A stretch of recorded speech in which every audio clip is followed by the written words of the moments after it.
7:16 de la mañana. Decíamos, la Facultad de Humanidades de Artes, Facultad de Humanidades y Arte, bien digo, de la ciudad de Rosario, está cumpliendo 75 años de vida.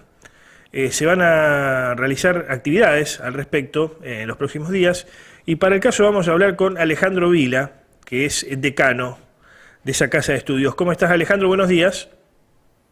Hola, buenos días. Gracias por atendernos, gracias por atendernos. Vos estás al frente de los destinos de la Facultad de Humanidades y Artes. Sí, yo soy el decano, fui elegido en el año 2019 por 4 años y como parte de este tiempo atravesamos la pandemia y ahora que estamos saliendo esperamos poder conmemorar los 75 aniversarios de creación de la Facultad de Humanidades y Artes, que es una institución fundamental para la vida de la ciudad y que, como siempre decimos, está en el corazón de los rosarinos, la facultad. Está bella la facultad, yo tuve la suerte de cursar allí la carrera de Historia, está bella, está linda, está más organizada, ¿no? que otras épocas. Ha habido un cambio, un lavado de cara, digamos. Y la verdad que la facultad en los últimos años ha emprendido cambios estructurales con respecto al tema, por ejemplo, de infraestructura edilicia, en un proceso que podemos decir de 3 etapas, de 3 grandes etapas. La primera fue la construcción del edificio por calle Corrientes, que permitió la ampliación de metros cuadrados y mejorar algunas condiciones de trabajo y de cursado. Y una segunda etapa que tiene que ver con la refuncionalización, la puesta en valor y la restauración del edificio histórico y del nodo central, podemos decir también, de la facultad. Como parte de este proyecto, que tiene varios años y varias gestiones, está la restauración de la fachada, que ha tenido un impacto enorme en la comunidad, que ha sido la puesta en valor de un edificio patrimonial que muchas veces no apreciábamos y que ahora nos detenemos, nos sentimos orgullosos, los ciudadanos pasan, le sacan fotos, los turistas también. La verdad que poner en valor el patrimonio y sobre todo el patrimonio que está en el centro de la ciudad, cuando se reclaman políticas para mejorar, digamos, el centro de la ciudad, me parece que es un aporte muy importante al proyecto urbano. ¿Ha habido alguna suerte de acuerdo? Esto no lo digo como chicara, ni mucho menos. Yo, al contrario, estoy a favor de la militancia política, con ciertas reglas, cierta normativa, ¿no? Obviamente porque vivimos en sociedad. Pero ¿había algún acuerdo con las organizaciones estudiantiles, los centros de estudiantes o el centro de estudiantes? Porque antes se veían carteles pegados, ¿no?, en la fachada, era una cosa bastante desorganizada, no solamente en época de elecciones, sino todo el año. Bueno, ahora está límpida, digamos, la fachada. ¿Qué ha pasado? Digamos, ¿cómo han podido convenir eso con los estudiantes que están en una época, en una edad donde uno quiere militar, quiere, ¿no?, expresar sus ideas, etcétera? A ver, yo creo que, como yo te decía, tiene que ver con procesos históricos. Por un lado, me parece que hay un cambio de cultura y de lenguaje de la política, y que obviamente la irrupción de los medios digitales modifican la forma de comunicar de las agrupaciones políticas, estudiantiles, pero en general de todos los agrupamientos políticos, culturales, sociales, podemos decir. O sea, la comunicación política con la vida digital me parece que generó una mutación hasta cultural. Claro. Y después hay 2 o 3 elementos que me parece que son propios del marco de la facultad. Por un lado, la preservación del patrimonio y la preservación de las condiciones edilicias, y que muchas veces la forma de comunicación que teníamos en otro momento hoy no son eficientes y generan algún tipo de dificultades con la preservación del patrimonio. Y también por medidas de seguridad e higiene, que muchas veces en la época en que yo militaba poníamos paneles permanentemente en los pasillos, los ingresos y demás, y hoy, por cuestiones de accesibilidad de la institución, existen determinadas recomendaciones de la política de seguridad e higiene, que uno tiene que tener liberado los pasillos, tiene que tener liberado, digamos, los lugares de ingreso, por si llega a ocurrir algún tipo de situación. Claro, sí, comprendo. 75 años, calculo 1947, ¿no? Pleno gobierno de Perón. Sí. ¿Cómo nace la Facultad de Humanidades y Artes? La Facultad de Humanidades y Artes efectivamente nace en el 47 y es parte del proceso de modernización de la ciudad de Rosario y la necesidad de ampliar la oferta educativa. Obviamente, la Facultad de Humanidades y Artes preexistente a la Universidad Nacional de Rosario, que se crea en el año 1968. Humanidades pertenece a la Universidad del Litoral y como parte de este proyecto nace como un apéndice del Litoral, digamos, de alguna claro, forma. Depende de la Universidad del Litoral. La Universidad Nacional de Rosario se crea en el año 68. O sea, 21 años después de la creación de la Facultad de Humanidades. La Facultad de Humanidades se crea, al principio se cursa hasta el año 51 en lo que es el Colegio Nacional número 1, y después en el año 51-52 se traslada al actual edificio de la facultad, que era de la congregación, previamente había sido del Colegio de la Santa Unión, de los Sagrados Corazones. ¿Cuánto tuvo que ver, si es que tuvo que ver el peronismo, ¿no? en ese surgimiento de la Facultad de Humanidades y Artes?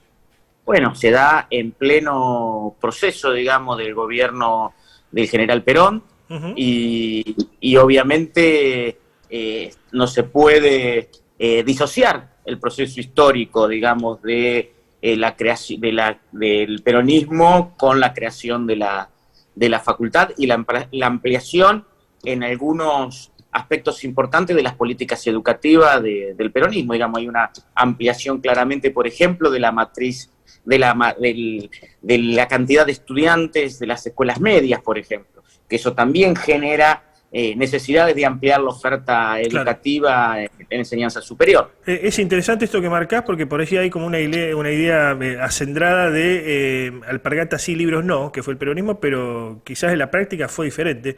Y esto te lo pregunto del mayor de los respetos, porque vos provenís de extracción radical, digamos, ¿no? Y yo creo que en el ámbito... A ver, el peronismo significó, a grandes rasgos, un momento de ampliación de ciudadanía y de derechos.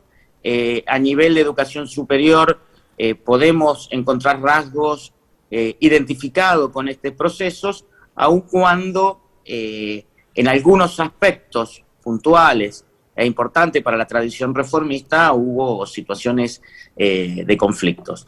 O sea, podemos decir que a nivel de educación superior el peronismo amplió derechos sociales claramente, como la gratuidad de la enseñanza y el ingreso irrestricto más adelante, pero por ejemplo con los preceptos de la reforma, que tenía que ver con el autogobierno y la representación de los claustros, ninguno de los proyectos de ley, digamos, las dos leyes de educación superior en la época del peronismo permitía o reconocía ese derecho por parte de los claustros.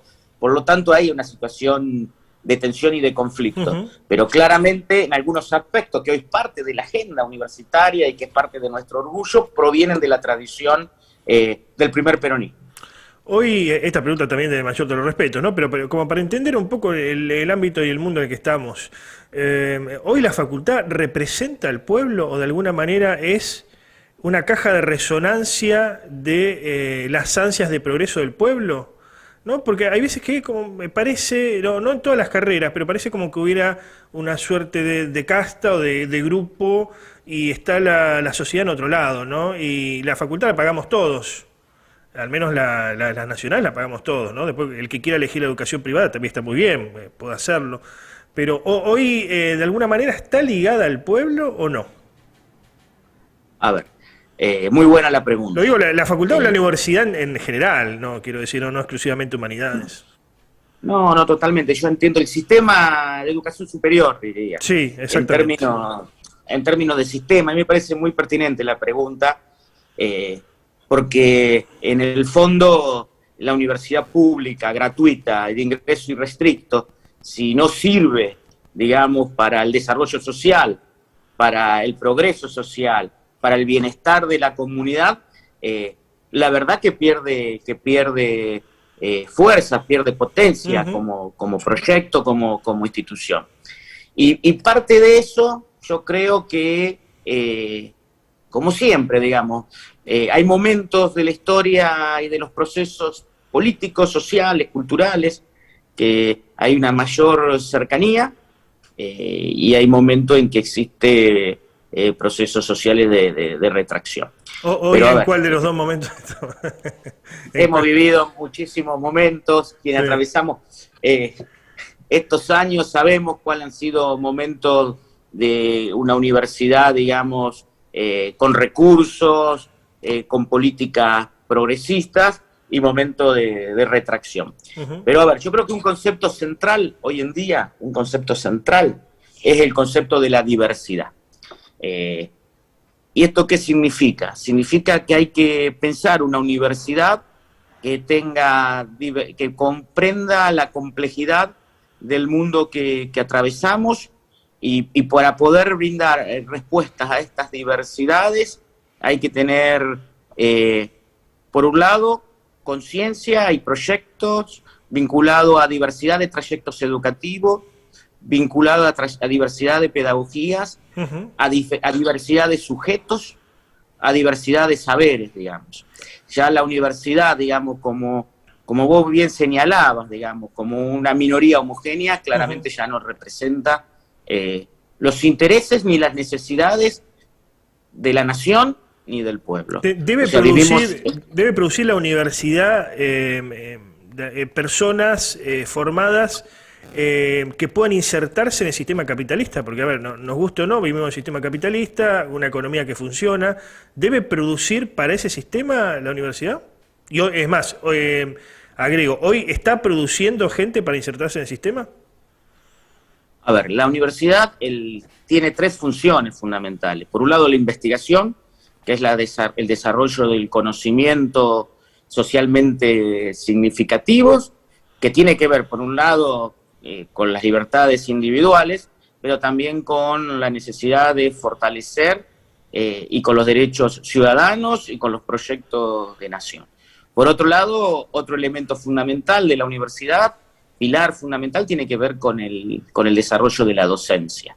Y cuando digo de docencia, hablamos de la docencia universitaria, pero también de la formación docente en el sistema, que impacta directamente en el sistema educativo, en los otros niveles de enseñanza, y ahí la universidad forma ciudadanos, forma, digamos, profesionales, y claramente podemos decir que genera una calidad en el marco educativo sobresaliente, la formación docente de nuestra universidad. Y por otro lado tiene que ver, el otro elemento fundamental es la extensión.